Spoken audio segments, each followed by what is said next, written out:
My name is Grace Whitfield. I'm 28 years old, and the last thing my mother ever called me in public was a defect. She said it at my sister's wedding, in a stone ballroom with 200 guests, while I stood there holding a glass of champagne I never asked for. Why is this defect here?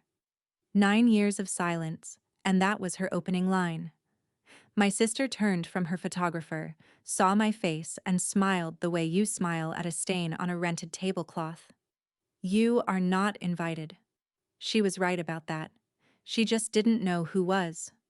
My family had 9 years to learn who I'd become, and they spent those years pretending I was never born. What the groom did next ended more than the evening.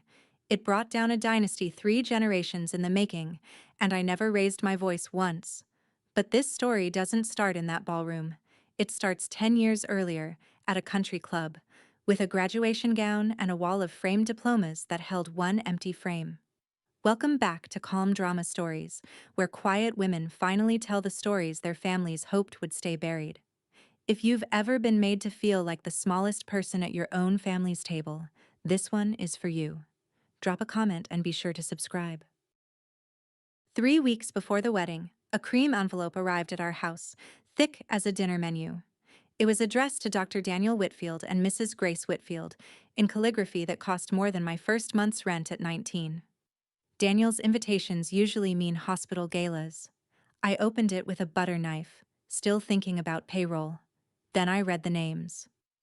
The Halston family requests the honor of your presence at the marriage of their son, Dr. Eric Halston, to Vivian Dixon. Vivian Dixon, my sister. I stood in my own kitchen and read her name 4 times, as if the letters might rearrange themselves into a stranger. The tile was cold under my feet. The refrigerator hummed. Somewhere in another city, my family was planning a wedding, and an invitation with my married name on it had sailed straight through their defenses like a bird through an open window. Daniel came in, read it over my shoulder, and set his coffee down very carefully. You don't have to go. I know, I said. That's not the same as not wanting to. He didn't argue. He's a trauma surgeon. He knows the difference between a wound that needs stitches and one that needs air. We made rules together at the kitchen table like it was a board meeting. We would attend the ceremony, sit in the back, congratulate the groom, and leave before the family noticed the temperature drop. I even chose a navy dress, quiet as wallpaper. I thought I was walking in as a stranger with good manners. I was wrong about that in every direction, and the first crack showed up before I'd even finished my first glass of sparkling water.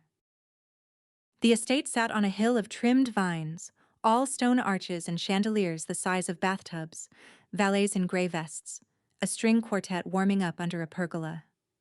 My family always did know how to set a stage. Daniel got pulled into a circle of St. Anne's physicians near the bar, which suited me fine. I drifted toward the terrace with my wallpaper dress and a champagne flute a passing waiter had pressed on me, counting the minutes until the ceremony. That's when I heard my mother's voice for the first time in 9 years. It came from the other side of a stone column, bright and lacquered, her hostess voice. 2 families of physicians. Can you imagine the grandchildren?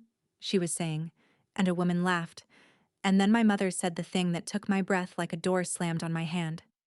Vivian has always been remarkable. Our daughter. Our only child, you understand. We poured everything into her. Our only child.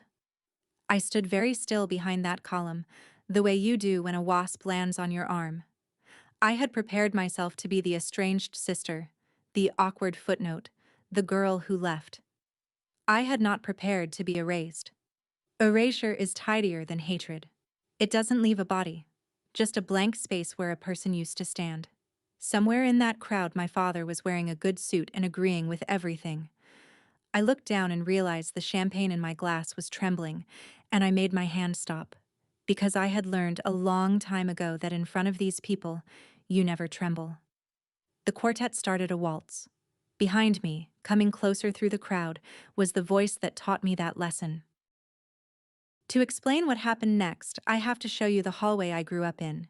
In my parents' house, there is a wall, and on that wall hang 11 frames. My grandfather Chase's medical degree, my mother's cardiology board certification, my father's anesthesiology fellowship. great uncles, cousins, a century of Dixons and Chases in mahogany and glass. We called it the Wall, capital W. The way other families say, the lake house. Sunday dinners had a liturgy. My mother would ask each of us what we had achieved that week, and the answers were graded like labs. Vivian, 4 years older than me, always had numbers ready. Class rank, test scores, science fair placements. She was the investment that performed. I was the other kind of child. I could splint a bird's wing and rebandage my grandmother's shin better than the visiting nurse, but I froze in academic competitions and brought home B's that landed on the table like spoiled fruit. My mother never screamed about it. Screaming was for families without standards.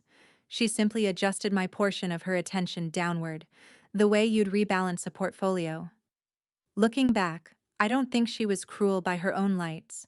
She truly believed the family name was collateral we all borrowed against, and that love was the interest you paid on it. Here's the detail I want you to keep, because it comes back at the end of this story. The summer I turned 14, a 12th frame appeared on the wall, at the bottom, below Vivian's Honor Society certificate. It was empty. When I asked my mother what it was for, she smiled like a loan officer and said it was mine. Pending. Now come to the country club 10 years ago, the week I graduated high school. My mother booked the garden room, which should have been my first warning, because the garden room was for announcements, not celebrations. 22 relatives, white tablecloths, a printed menu. I wore a yellow dress I'd bought with my own money from the pharmacy job, and I remember feeling almost pretty until my aunt looked at me too long and said, "Well, aren't you brave with color?" My graduation was technically the occasion, but the evening had a second act nobody told me about. Between the salad and the entree, my mother stood, touched her glass, and announced that Vivian had been accepted to medical school, top choice, scholarship offer, the whole cathedral. The room rose like it had been rehearsed.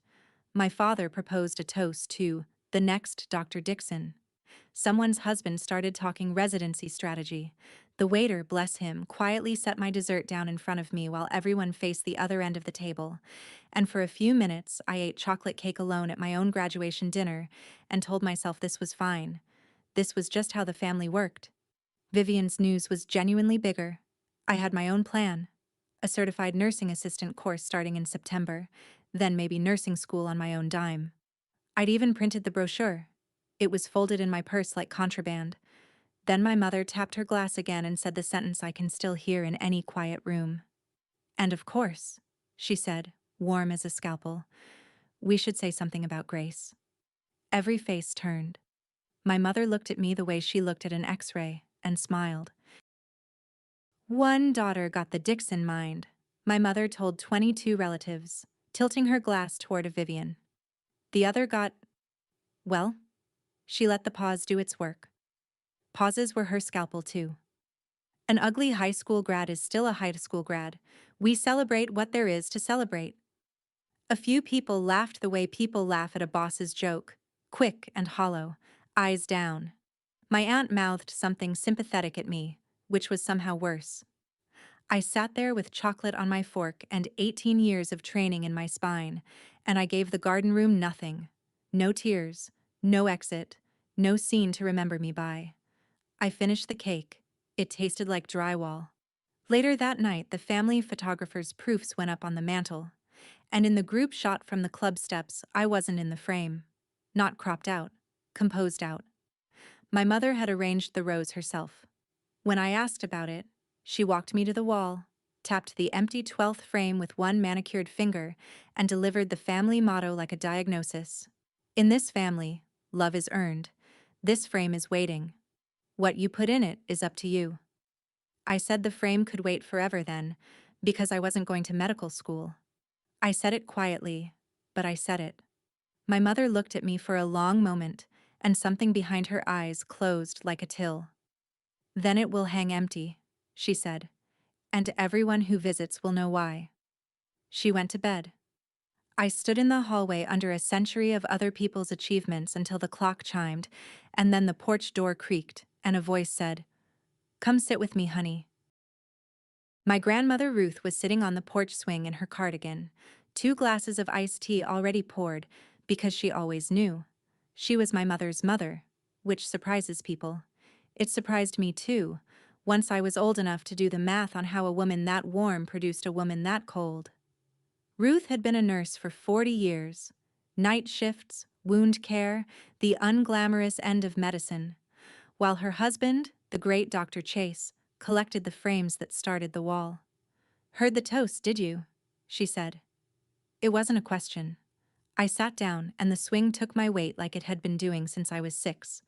Then she did something she'd never done. She unbuckled the old steel watch from her wrist. The nurse's watch. The one with the sweep second hand she'd timed 1,000 pulses by. And she buckled it onto mine. It was still warm. 40 years I wore that, she said. It has seen more people through the worst night of their lives than everyone at that dinner combined. And this watch never once asked anyone their class rank. I laughed and cried at the same time, which is the only kind of crying she permitted on her porch. "Grace," she said, "listen to me. Nobody earns love, honey." She stopped there, patted my hand, and looked out at the yard like the rest of the sentence lived somewhere in the dark. I'd hear the rest of it eventually. But not for 10 more years, and not from her mouth. 10 months after that porch swing, the watch was the only thing I owned that my family couldn't repossess, because 10 months later, they threw me out. The college fund came first. $80,000, built since my christening, meant for whichever school would have me. That spring my father sat me down with a folder and explained, in his mild anesthesiologist voice, that the fund had been reallocated to Vivian's medical education. "An investment goes where the return is," my mother added from the doorway, not unkindly, the way you'd read a weather report. I want to be fair here. I saw the storm coming and I did prepare. I was 19. I had opened my own bank account the week after graduation, taken my documents out of my mother's filing cabinet, finished my CNA certification at night, and picked up shifts at a home care agency wiping down walkers and helping strangers shower with dignity. I loved it, which was the unforgivable part. My mother could have survived a daughter who failed toward medicine. She could not survive one who succeeded toward the help. The ultimatum came on a Tuesday in April, at the bottom of the stairs, with my father studying his shoes. Quit the agency, retake the entrance exams, resume the family trajectory, or leave the family home. She used those words. Family trajectory, like we were a spacecraft. I remember being calm. I had rehearsed for this without admitting it. I packed in 40 minutes, clothes in 2 trash bags, my certification folder, Ruth's watch on my wrist. Nobody helped and nobody stopped me. At the front door, my mother said, "You're choosing to be nobody."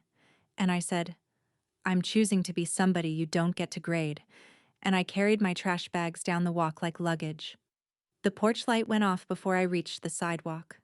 9 years later, my mother would stand in a stone hallway and offer me that door back on one condition. But first, she had to call me a defect in front of 200 people. Which brings us back to the ballroom, the champagne I never asked for, and my mother's opening line. "Why is this defect here?" She said it low, the way surgeons swear. Precise, contained, meant only for the sterile field. Up close she looked expensive and tired. 9 years had silvered her hair and sharpened everything else. Vivian arrived a second later in a cloud of tulle and panic, bouquet gripped like a weapon. "You are not invited," she hissed. "Whatever this is, whatever you want, you will not do this today." I said congratulations. I meant it, mostly, which annoyed her more than anything else I could have engineered. Guests were beginning to angle toward us the way iron filings find a magnet, and my mother felt it before I did. She was always exquisitely tuned to an audience. Her face reorganized itself into hostess warmth. "We'll speak somewhere quieter," she announced, for the benefit of a passing couple, and gestured toward a side room as if she were offering me a tour. The wedding coordinator materialized, sensing weather. Vivian peeled away toward her photographer with one last look that promised consequences, and I went along to the side room, calm as a Sunday, because here is what my family did not understand yet. I had spent 9 years learning exactly how much their theater could and could not do to me. They thought they were removing a problem before the Halstons noticed. In fact, they were marching me across a ballroom that held my husband, my work, and one person who knew precisely who I was. And every step they made me take was a step toward the moment the whole stage came down. The side room smelled like lilies and floor wax. My father was already there, which told me the play had been cast before the curtain. Raymond Dixon, 61 years old, a man who had spent 4 decades putting people to sleep and 1 decade doing it to himself. For 9 years I had told myself a small bedtime story about my father, that he was the gentle one, the hostage, that somewhere under the good suit he had missed me. He looked at me now, first time since the trash bags, and here is the whole of what he said. Use the kitchen door. There's a service corridor behind the kitchen. Don't make your mother repeat herself. Not, how are you? Not, you look well. Not even my name. I waited for the rest, the flicker, the folded $20 bill of affection he might slip me when she wasn't looking. Nothing came. And I finally understood something it had taken me 9 years and 1 sentence to learn. His silence had never been a hostage's silence. It was a shareholder's. He had voted with her at every meeting. He'd simply let her read the minutes. Something in my chest that had been propped open since I was 19 quietly shut, and it didn't even hurt the way I'd budgeted for. No, I said. He blinked. No? As if the word were new to him, and in that house, maybe it was. I came through this family's front door once already with everything I owned in trash bags, I said. I will never again leave anywhere through the back. My phone buzzed against my hip. A text from Daniel, 3 rooms away, oblivious and about to be extremely relevant. Eric's asking where you went. He wants to introduce you to his mother. The groom can wait a moment, because the 9 years come first, and the 9 years started with night shifts. My first client after they threw me out was a retired machinist named Mr. Alger, 84, hands like tree roots, a man who had rebuilt engines his whole life and now couldn't manage a shirt button. The agency paid me $11 an hour to be his hands. I learned to shave a face that flinched, to time medications by Ruth's watch, to listen to the same war story with fresh attention because for him, it was fresh every night. My family called this work wiping strangers. Here's what it actually was. I held a man's dignity in my 2 hands for 8 hours a night, and I never once dropped it. Try that with a scalpel. The medical world my family ruled from operating rooms actually runs at the street level, on people like me. Hospitals can't discharge without us. Doctors' own mothers need us. It is a whole economy of showing up. I was 19, then 20, then 22, saving every spare dollar in a coffee can like a depression grandmother. And then, the fall I turned 23, my actual grandmother's phone went silent. Ruth had a stroke on a Thursday in October, the fall I was 23. I found out 2 days late, from her neighbor, because no one in my family called me. By then she was in a hospice with visiting hours and a visitor list, and the list was managed by her medical power of attorney, my mother. I did everything a person can lawfully do. I called the front desk daily. I sent my name in writing. I drove 2.5 hours on my day off and stood at the reception counter in my scrubs while a kind woman with terrible news in her eyes checked a clipboard and said, "Immediate family only, and I'm sorry, but you're not on the list." I was her granddaughter. I was also, on paper, nobody, and paper was my mother's home field.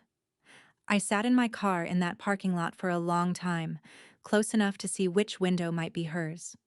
11 days later, Ruth died. I learned about the funeral from the same neighbor after it was over. There is a specific kind of quiet that follows a grief you weren't permitted to attend. It moves into your apartment and pays no rent.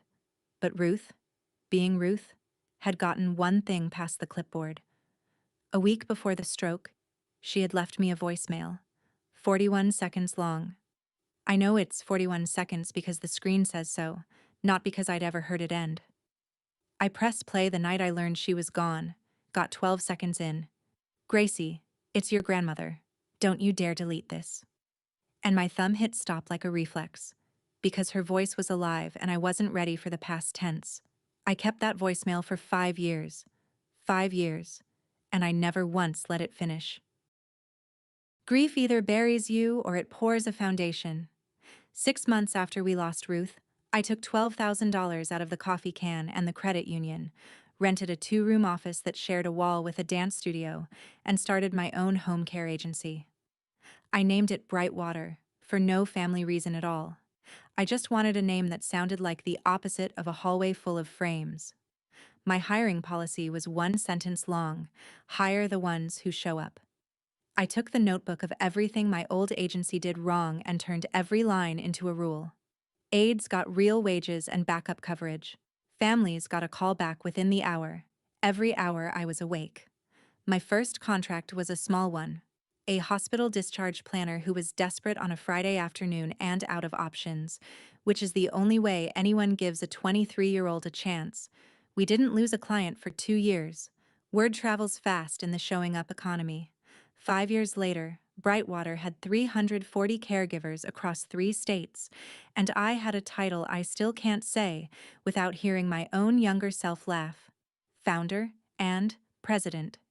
If you're watching this while you build something of your own in a 2-room office somewhere, while everyone who shares your last name calls it a phase, I want you to pause and hear me say it plainly.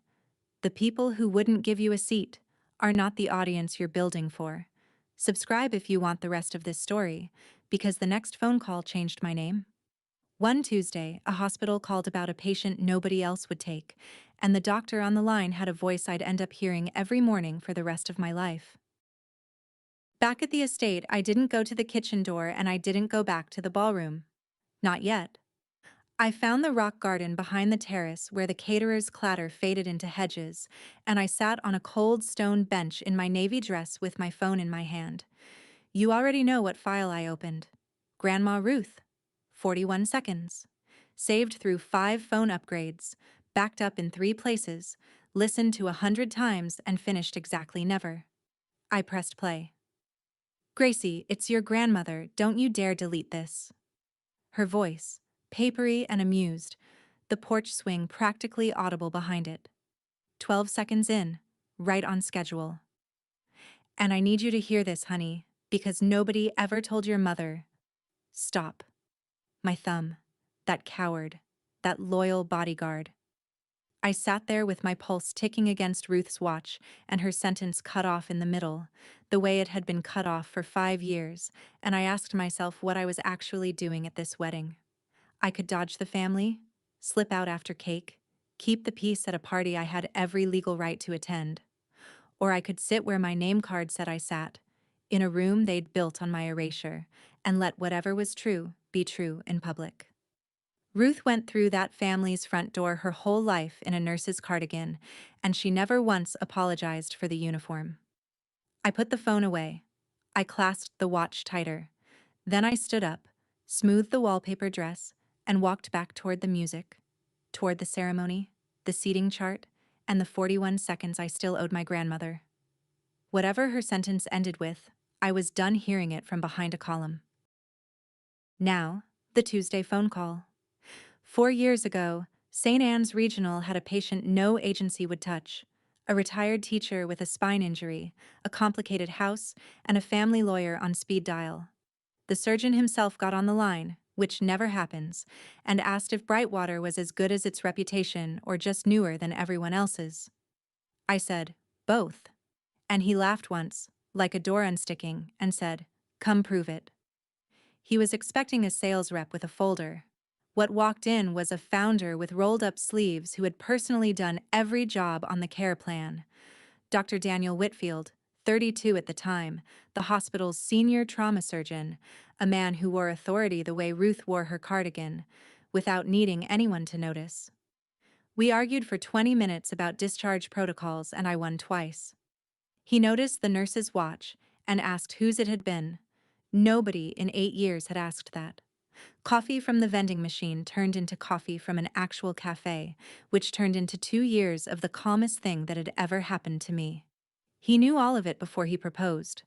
The wall, the trash bags, the funeral I found out about late. He heard the whole inventory and said the sentence that closed the deal. You built a family business. The family part just came later, and it's me. We married in his mother's backyard when I was 26. 30 guests, a barbecue, Mr. Alger's granddaughter playing the fiddle. I took his name gladly. Dixon had only ever been a debt. But 2 weeks before that backyard wedding, I did one last old-fashioned thing. I mailed an invitation to my parents' house. You can probably guess what happened. You'd only be half right. The envelope came back 13 days later, and here's the half you might not guess.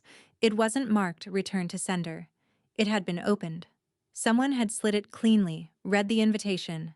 My name, Daniel's name, the date, the backyard. Then resealed it in a fresh envelope, addressed in my mother's surgical handwriting, and mailed it back like a rejected insurance claim.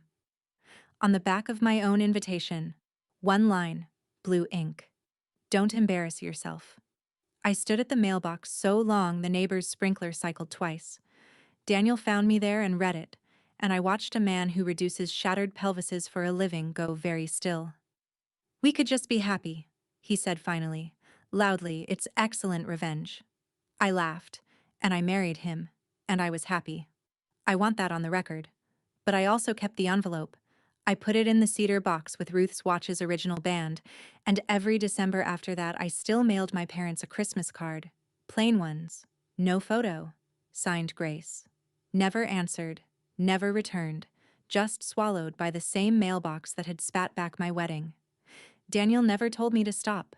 He just watched me do it each year with the expression he wears reading a scan he doesn't like. I told myself the cards were closure, a habit, postage stamp charity. The truth is simpler, and I can say it now. Some part of me was still standing at the bottom of the wall, holding my achievements up toward the empty frame, waiting for someone to hang one. That part of me RSVP'd yes to my sister's wedding before the rest of me had finished reading the invitation. And that part of me was about to get an answer, the final one. From 3 people at once, in front of 200 witnesses, on the most expensive stage my family ever built. One more piece, and then the dominoes are all standing. 2 years ago, St. Anne's came to Brightwater with a proposal.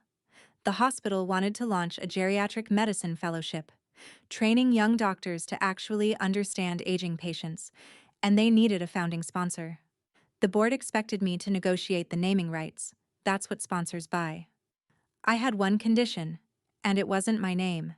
It would be called the Ruth Chase Fellowship, after a nurse who worked 40 years of nights and never got a frame on anybody's wall.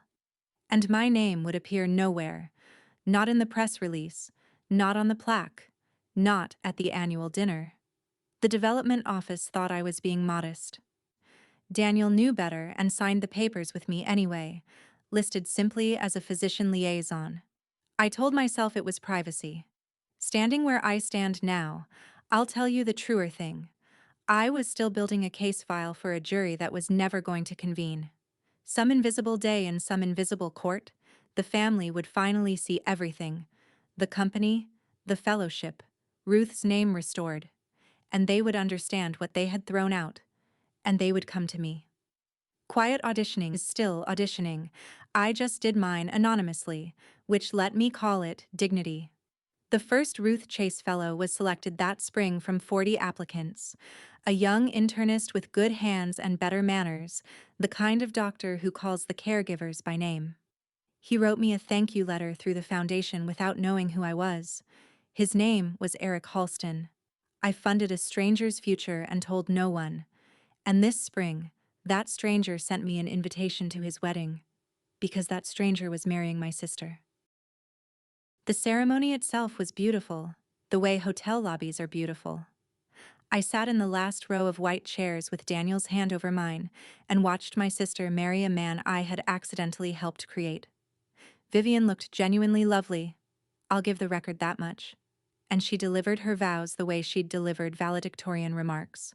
Flawless, timed, slightly laminated. She promised Eric honesty in all things, and 200 people sighed, and my water went down wrong. It was during the recessional that my professional brain, the one that audits care plans for what's missing, started itemizing this wedding the same way. Item. The bride was supposedly a dermatologist about to open her own practice, yet in a garden full of physicians, not one guest on her side was introduced as her colleague. Item. Her practice had a grand opening this fall, per my eavesdropping, yet no one could name the neighborhood. Item. My mother steered every conversation about Vivian's career backward, into her residency years, the way you'd steer guests away from a room with water damage. Item. Whenever anyone asked Vivian a direct medical question, and doctors at weddings ask constantly, my mother materialized like security and answered for her. Charmingly. Every time. Any one of those is nothing. A pattern of them is a chart with pages missing, and I had spent 9 years learning that when this family curates a story that carefully, somebody is bleeding under the gown. I didn't know what yet. I want that on the record too. Walking into that reception, I still knew nothing for certain. Then we found our table. Table 2. Groom's side, family adjacent engraved place cards, Dr. and Mrs. Whitfield. And across the ballroom, my mother picked up the seating chart. I watched my mother read the seating chart the way you'd watch someone find a lump. Her finger traveled down the calligraphy, stopped at table 2, and for half a second, I will treasure this half second into old age, Dr. Lorraine Dixon lost control of her own face. Table 2 was sacred geography, groom's honored guests, close enough to the head table to share a breadbasket. You do not sit strangers there, and you certainly do not sit defects. She looked from the chart to me, to Daniel, measuring him now. The good suit, the surgeon's posture, the St. Anne's colleagues who kept stopping by our table to pay respects. And I could see the machinery grinding behind her eyes. She didn't know who Whitfield was. That was the delicious, terrifying center of it. For 9 years she hadn't wondered about me even once, and now the answer was seated at table 2 under engraved calligraphy, and she couldn't ask anyone without revealing she didn't know. Vivian was faster. Brides always know their own seating chart. I watched her cross the parquet in her enormous dress, lean over the place cards, and go the color of the tablecloth. She looked at me, then toward the head table where Eric was laughing with his groomsmen, then back at me, and her lips shaped a silent word, I'll let you imagine. My mother appeared at her elbow, and the two of them held a summit behind a floral arrangement, all smiles for the room, hissing like a kettle up close. They had a problem with no playbook. They could not remove me without explaining me. And while they conferred, a silver-haired woman in blue silk was walking toward table 2 with her hand already extended. The groom's mother. Grace Whitfield, said Dr. Susan Halston, chief of medicine, mother of the groom, in the tone women of consequence use for each other. Finally, Eric talks about Brightwater like it's a teaching hospital, and Daniel, we've been trying to poach your husband for years, you know, gave up gracefully. Up close she had smart eyes and a jaw you'd want on your side in a budget meeting. I liked her immediately, which complicated everything. We talked care transitions for a minute. She was one of the physicians who actually understood what happens to patients after the discharge paperwork. And then she tilted her head with genuine, innocent curiosity and asked the question. So, how do you know our Vivian? Understand what was being handed to me. One honest sentence. She's my sister. Ask her why you've never heard of me. And I could have detonated the marriage, the merger, my mother's entire cathedral, right there between the salad course and the band's first set, with the groom's own mother holding the plunger. 9 years of trash bags and returned envelopes leaned in to watch what I'd do. I took a breath, and I chose the smallest true thing in the room. We grew up in the same town, I said. Small world, said Susan Halston, pleasantly. But she was a diagnostician at the top of her field, and I watched one eyebrow file something away. The pause before my answer, maybe, or the way the bride's mother across the room was watching us like an air traffic controller with 2 planes converging. She patted my arm and moved on to charm the next table. Across the ballroom, Vivian had seen the entire exchange. And Vivian, unlike our mother, had no idea what I had or hadn't said. She got me alone by the coat check, fingers around my wrists like a blood pressure cuff, and walked me into the stone hallway with a bridal smile stretched over pure animal panic.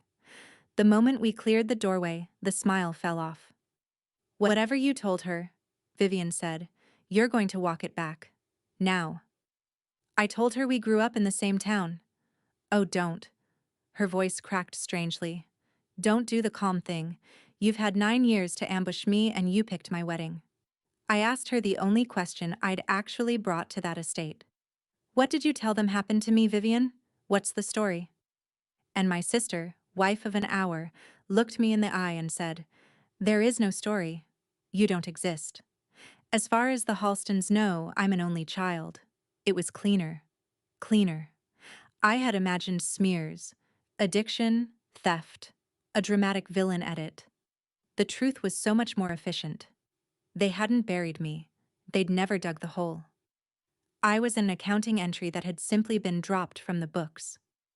"You will leave before the toasts," she went on, control returning in beats, our mother's cadence settling over her like a coat.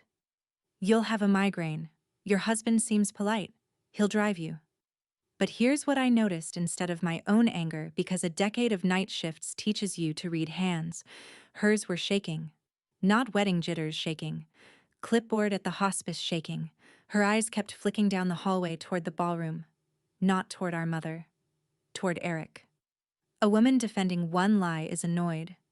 A woman defending a load-bearing lie is terrified. And terror like that is never about a missing sister. People only panic like that when one lie is standing on top of another. "Enjoy the toasts," I said, and walked back inside. I made it 3 steps toward a table 2, and then my legs took me right past it, past the band, out to the coat check, where I stood holding my own claim ticket like a woman deciding on a train. Because here is the arithmetic I did in that alcove. I had come to this wedding carrying one specific shameful hope: that 9 years might have loosened something, that a door might sit ajar. I now had my answer in writing. There was no door. There had never been a door. There wasn't even a wall with my shape in it. You cannot reconcile with people for whom you do not exist. So, migraine, coat, husband, highway. Give them the clean wedding and keep my dignity in the car like a to-go box. Daniel appeared beside me. He has a surgeon's radar for internal bleeding, and read the whole calculation off my face. He didn't argue either direction. He just said, "Say the word," and held out his hand for the ticket. That's when Ruth's watch caught on my sleeve. The clasp, worn soft by 40 years of her wrist and 10 of mine, snagged the navy fabric and sat there glinting under the coat check lamp. And I thought about a woman who walked through the Dixon family's front door for 6 decades in a nurse's cardigan, outranked by everyone at the table and outclassed by none of them, and who never once used the service entrance her son-in-law kept suggesting. If you're still with me, stay close now. Comment "front door" if you've ever refused someone's back exit, and subscribe, because every domino in this story falls in the next 10 minutes. I handed Daniel the ticket. "We're staying for the toasts," I said. Inside, a fork was already ringing against crystal. My mother toasted first, naturally. She rose in pearl gray with a glass of champagne and gave the performance of a career.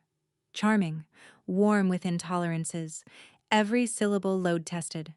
She spoke of 2 great medical families joining, the Halstons and the Dixons, and what that union means. Of standards upheld across generations, of her pride in a daughter who had never once lowered the bar. Then she smiled at the room and delivered the family catechism, polished for export. People ask how our family produces what it produces. The answer is simple. Everything in this family is earned, our name most of all. Nothing is given away free at our table. 200 guests raised their glasses to it. I kept my hands in my lap and did something I hadn't expected. I heard the sentence underneath the sentence. She had said those exact words to me at the bottom of the wall, and someone had certainly said them to her in that same house when she was small. A grandfather I'd never met, the great Dr. Chase, who Ruth once told me graded his daughter's posture at Sunday dinner. My mother wasn't quoting herself. She was reciting. Standing there in pearl gray at the top of her world, she was still the girl reporting her class rank to a man with a ledger where his lap should have been. And for exactly one breath, I felt the vertigo of pity before I put it down. You can understand a system and still refuse to bow to it. Ruth taught me both halves of that. The room drank. The band played 8 bars. And then the MC said the sentence that ended the world as my family had built it. And now, a few words from the groom. Eric stood up holding notes. Eric Halston gave the kind of toast that reminds you some people are simply good, and that good people are the most dangerous thing you can invite to a performance. He thanked his parents. He thanked his bride, glowing at his elbow. And then he set down his notes and went off script, because he wanted, he said, to thank the 2 people who made him the doctor standing here tonight. The first is my mentor. He taught me that trauma surgery is mostly showing up and showing up again. Dr. Daniel Whitfield, Table 2. Applause. Every Dixon head in the ballroom rotated toward our table like gun turrets. My mother's glass stopped an inch from her lips and did not move again. The second, Eric said, I only get to thank because she's finally in a room with me. I trained on a fellowship that paid my salary, my research, all of it. Named for a nurse, Ruth Chase, who worked 4 decades of night shifts. The founder who endowed it wouldn't let the hospital print her name. No plaque, no gala, nothing. It took me 2 years and one indiscreet mentor to find out who she was. He smiled the best man smile of a man giving someone their due, with no earthly idea what he was standing on. She built a company from nothing at 23, and half our discharges would collapse without her, and she's sitting next to my mentor because she married him. Grace Whitfield. Would you stand? Ruth Chase was her grandmother. The applause started warm and confused, 200 people turning in their chairs. I stood, because you stand when a good man asks. And in the corner of my eye, in pearl gray, my mother rose out of her chair too, not to applaud. Her face had gone the gray of old snow and her mouth was already forming a word. What my mother said, into a ballroom that had just heard the words Ruth Chase was her grandmother, was, "There's been a mix-up." She said it with a hostess laugh bolted on top. Grace is a distant relation, a complicated situation, not for tonight. And Vivian, my poised, laminated sister, chose that exact moment to lose 9 years of message discipline in a single blurt. You are not invited. She said it at volume, past the microphone's edge, into 200 held breaths. The silence afterward had texture. Eric turned to his bride slowly, the way you turn in a house where something has just broken upstairs. Not invited? He said. I invited her. Vivian. This is the woman who paid for my fellowship. This is my mentor's wife. Her grandmother's name is on my diploma wall. His voice didn't rise. It clarified, which was worse. How dare you, either of you? Do you have any idea who this woman is? This woman is the reason I'm standing here a doctor. This woman is... And my mother, seeing the structure coming down, made her final error. She reached for rank. Eric, dear, this is a family matter. Which family? Said Eric Halston quietly in front of both of them. You could hear the chandelier hum. 200 guests, surgeons, board members, the entire ecosystem my parents had spent 40 years performing for. Looked from the bride, to her mother, to the woman at table 2 they had been told, in 100 small curated ways all evening, did not exist. I hadn't said a word since congratulations. I stood there with my hand resting on Ruth's watch and let the arithmetic happen on other people's faces. It was Susan Halston who finished it.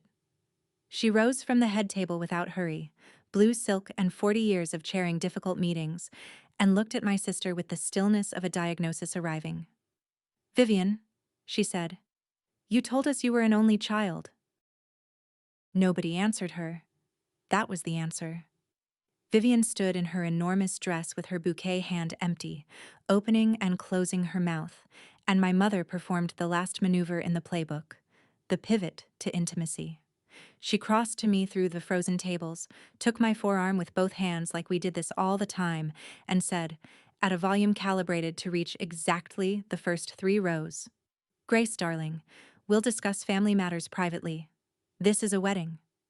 Darling, 9 years, a returned invitation, a hospice clipboard with my name missing, and I had graduated to darling in under a minute, because now there were witnesses worth performing for. And looking at her, this brilliant, exhausted woman gripping my arm like a railing, I felt the strangest thing rise in me. Not rage, recognition. She still believed the story could be managed. She had no idea the manuscript had left the building. So I smiled at my mother, the way you smile at someone talking loudly on a train about a stop they've already missed, and I said it, gently, once, loud enough for only the first 3 rows, and the microphone she'd forgotten was live behind her. You have no idea, do you? She blinked. About what? About anything after April, I said, and lifted her hands off my arm the way I used to lift Mr. Alger's, firmly, kindly, without negotiation. I did not list my company. I did not say the word president, or mention 340 employees, or explain the fellowship. The resume was the one weapon I had sworn never to reach for in front of them, because the moment I argued my worth, I was back at the bottom of the wall holding papers up at an empty frame. Instead, I turned to Susan Halston and said, "Excuse me for a moment. This dress needs some air." And I walked toward the terrace doors with my spine perfectly straight, and my mother followed me. She caught me in the stone corridor between the ballroom and the terrace, where the band's waltz came through the wall like weather. And here my mother did the only genuinely surprising thing she'd done in 9 years. She dropped the performance. No audience, no hostess lacquer. Just a 58-year-old woman in pearl gray, with her back to a limestone wall, breathing like the air had gotten expensive. "All right," she said. "Here is what happens now. You come back inside. You tell the Halstons we've always been close, quiet, private, but close. The fellowship was a family project. We'll say your father advised. And then, you come home, Grace. Thanksgiving, Christmas, Sunday dinners, all of it. The frame." Her voice caught on it, actually caught. "The frame gets filled. You've finally earned your place." There it was, the door. Not ajar. Thrown wide with everything I had wanted at 19 arranged inside it like a table set for one. All I had to do was carry one lie across the threshold, and lying was the family business. They'd trained me for it my whole childhood. I'd simply refused the apprenticeship. I looked at her hands while I let the offer hang. They were trembling. The fine, relentless tremor she'd hidden under crossed arms all evening, the tremor that had ended her surgical career years ago, a failure she'd outrun by becoming the family's judge instead of its performer. She saw me see it, and something old cracked open for exactly one sentence.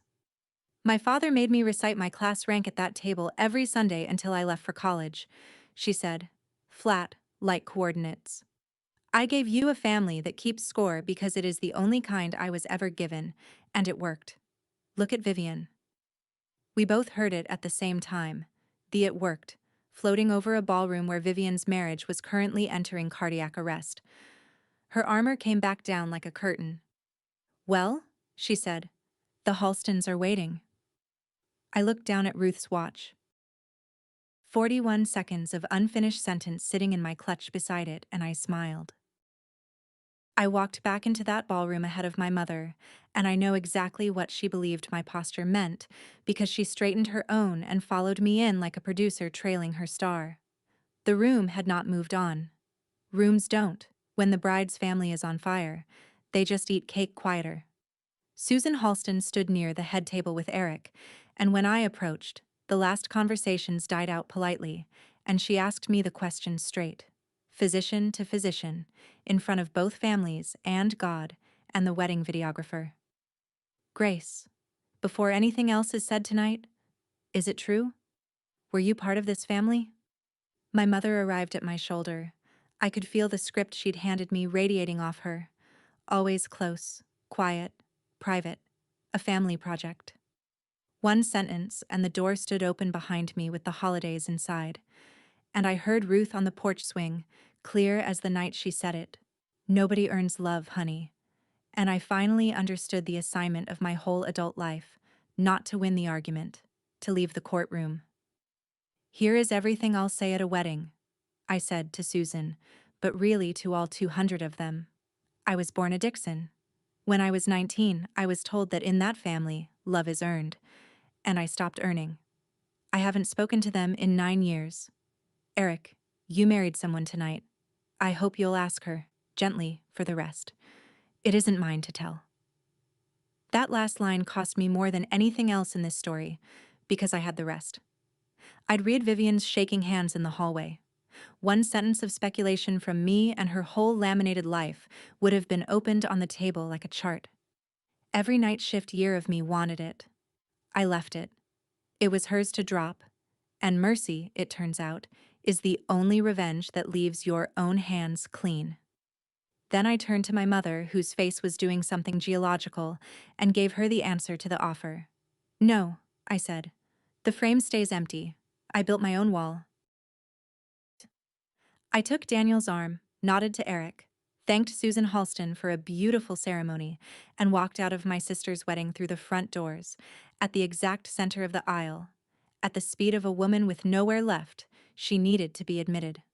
Behind us, just before the doors closed, I heard a single champagne glass hit the parquet. We didn't drive off dramatically. The valet line was 7 cars deep, and dynasties fall on a schedule of their own.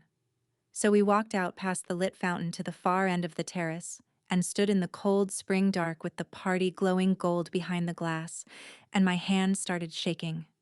The honest kind, the kind you've earned. Daniel put his jacket over my shoulders and asked nothing. I took out my phone. You know the file. Grandma Ruth, 41 seconds. I pressed play, and for the first time in 5 years, when her voice reached the 12th second, my thumb stayed down at my side where it belonged. And I need you to hear this, honey, because nobody ever told your mother, so she never learned how to say it to you, and somebody in this family has to go first. A breath on the line, the porch swing creaking somewhere under it. Nobody earns love, honey. Love is the thing they can't bill you for. Whatever they do with that silly wall, you were never the empty frame, Gracie. You were the whole wall, and the house it holds up. And don't you dare wait for people with ledgers to tell you what you're worth. Come see me Sunday. Bring nothing. Click. 41 seconds. 5 years to walk 12 seconds. I cried then. The only time in this whole story, so let the record show it happened on a terrace, in my husband's jacket, with my grandmother's watch ticking against my wrist like a second heart. Not for the family I'd lost. You can't lose what was never issued to you. For the woman who'd gone first, and for the 19-year-old at the mailbox who could have used those 41 seconds a little sooner. When it was done, I did one small housekeeping thing. I opened my drafts folder, found the Christmas card list with my parents' address sitting at the top where it had sat for 9 Decembers, and deleted the entry. Then we went home. The dynasty spent the next 6 weeks collapsing without any help from me. Here's what the collapse looked like from a respectful distance. The Halstons did what careful families do after a wedding with a surprise sister in it. They went back and checked the chart. The dermatology practice with the fall grand opening had no lease, no license on file, no fall. Vivian's residency, it turned out, had ended halfway through her 2nd year. Not paused, ended. And the years since had been a med spa job wrapped in our mother's narration. She had a diploma. She did not have the life printed on the wedding program. Eric filed for annulment 6 weeks after the cake. I'm told he did it kindly, which sounds like him, and that he kept the Ruth Chase name on his email signature, which undid me a little. My mother resigned her chairmanship of the hospital gala committee that fall, citing family obligations, the sentence doing more work than any sentence should. Nobody fired her. Nobody needed to. Her currency had simply been devalued in every room that mattered to her, and she had built her entire life in those rooms. That was the whole punishment, and it was total. My father sent me an email in November. 1 line, no subject. Your grandmother would have been proud. I read it maybe 30 times. I never answered it, and both of those facts are true at once, and I've stopped needing them to fight. And the wall. The wall still hangs. 11 frames and one empty, in a hallway 2.5 hours from my kitchen. Nobody took it down. Systems like that don't come down. They just lose jurisdiction. One escaped person at a time. It no longer reaches me. That's not the same as gone, and I've made my peace with the difference. 6 months later, on an ordinary Sunday, I looked down my own dinner table and took inventory the way Ruth used to count pulses. Unhurried, thorough, grateful. Daniel at the far end, arguing playoff brackets with Mr. Alger's granddaughter. 3 of my original caregivers, the ones who showed up before Brightwater could afford to pay them what they were worth. My first client's widow, who brings a pie nobody asks her to bring and everybody finishes. And Eric Halston, still a Ruth Chase Fellow, still family somehow, the one thing I salvaged from that wedding without meaning to. Telling a story, with his fork in the air. On the wall of our dining room there are 11 frames too. I counted them one night and laughed until Daniel came to check on me. Ours hold a fiddle recital, a fishing boat, a coffee can, 2 wedding photos from a backyard, and a nurse in her cardigan on a porch swing, mid-sentence, saying something the camera couldn't keep. Not one certificate. The watch was on my wrist, where it stays. The voicemail is still on my phone, and these days I can play it all the way through while the potatoes boil. If a family ever made you audition for a seat at their table, hear this. Love that has to be earned was never love. It was a job with no wages, and you are allowed to quit a job, and the table you build afterward will hold every person your old chairs never fit. That's my story. 1 empty frame, 1 nurse's watch, and a voicemail that took me 5 years to finish. If someone has ever made you feel like you had to earn your place at their table, take this as your sign to start building your own. Share this video with someone who needs that permission today. Drop a comment telling me about your table, hit subscribe, and I'll see you in the next one.